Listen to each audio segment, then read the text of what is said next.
दोस्तों, आइए आज हम एक नजर डालते हैं इस रॉकेट के ऊपर कि आखिरकार इतने बड़े बड़े रॉकेट को तैयार कैसे किया जाता है और इसमें कौन कौन से पार्ट लगे हुए होते हैं और सबसे मेन बात, इसमें ईंधन कौन सा इस्तेमाल होता है। आज के समय इन रॉकेट की लंबाई लगभग 15 स्टोरी बिल्डिंग के बराबर होती है। इनके इस विशाल आकार को देखकर एक बात तो समझ में आ गई है कि इन्हें उसी जगह पर बनाया जाता होगा जिस जगह पर इन्हें लॉन्च किया जाता है, क्योंकि इतने बड़े रॉकेट को अगर कहीं दूर ले जाया जाएगा तो इसमें लॉजिस्टिक में काफी ज्यादा दिक्कतें आएगी। अगर हम भारत की बात करें तो भारत में रॉकेट को श्रीहरिकोटा के सतीश धवन स्पेस सेंटर में असेंबल किया जाता है और इसके अलावा दुनिया की बड़ी बड़ी स्पेस एजेंसी भी रॉकेट को अपने स्पेस सेंटर के नजदीक ही असेंबल करती है। रॉकेट बनाने के लिए सबसे पहले इसके अलग अलग हिस्सों को अलग अलग जगहों पर तैयार किया जाता है और फिर उन्हें एक एक करके इन असेंबली सेंटर में लाकर असेंबल किया जाता है। इन जगहों पर न सिर्फ इनकी असेंबली होती है बल्कि यहाँ पर इन रॉकेट की टेस्टिंग भी की जाती है। आप देख सकते हैं रॉकेट का स्ट्रक्चर जो कई अलग अलग हिस्सों से मिलकर बना हुआ होता है और इन सभी पार्ट्स की अपनी अपनी इंपोर्टेंस है।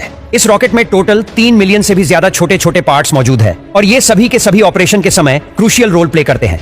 दोस्तों, आखिर इतने बड़े रॉकेट की बॉडी किस मटेरियल से बनाई जाती है?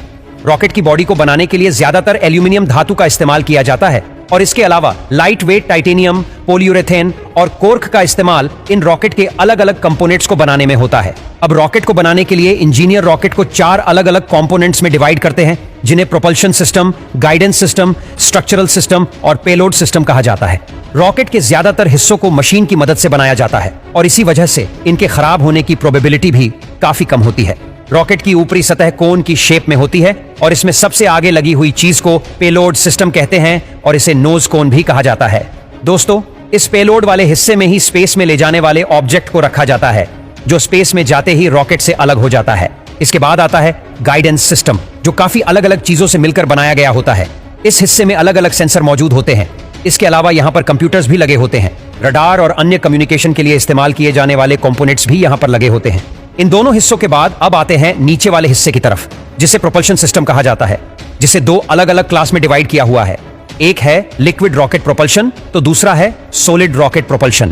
प्रोपल्शन वाले हिस्से में fuel tank, frame, oxidised pumps और नोजल मौजूद होते हैं। इन सभी पार्ट्स को अलग अलग जगहों पर तैयार किया जाता है और फिर असेंबली सेंटर पर लाकर इन्हें यहाँ पर अच्छे से असेंबल करते हैं और फिर कई बार टेस्टिंग करने के बाद ही इन्हें फाइनल किया जाता है।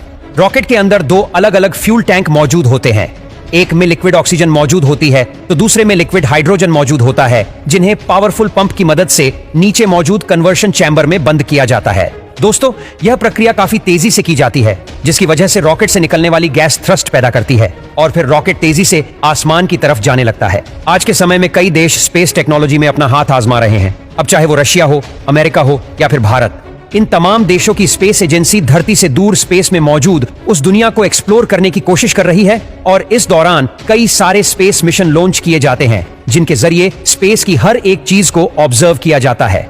स्पेस में अपना दबदबा बढ़ाने की कोशिश आज से तकरीबन 70 साल पहले से ही शुरू हो चुकी थी। जर्मनी पहला देश था जिसने सबसे पहले किसी एक ऑब्जेक्ट को स्पेस में भेजने की कोशिश करी। साल 1942 में उन्होंने V2 मिसाइल को बनाकर उसे स्पेस तक ले जाने की पहल की। आगे जाकर 4 अक्टूबर 1957 में सोवियत यूनियन पहला वो देश बना जिसने अपने स्पुतनिक रॉकेट की मदद से पहली बार एक्चुअल में स्पेस में कदम रखा था।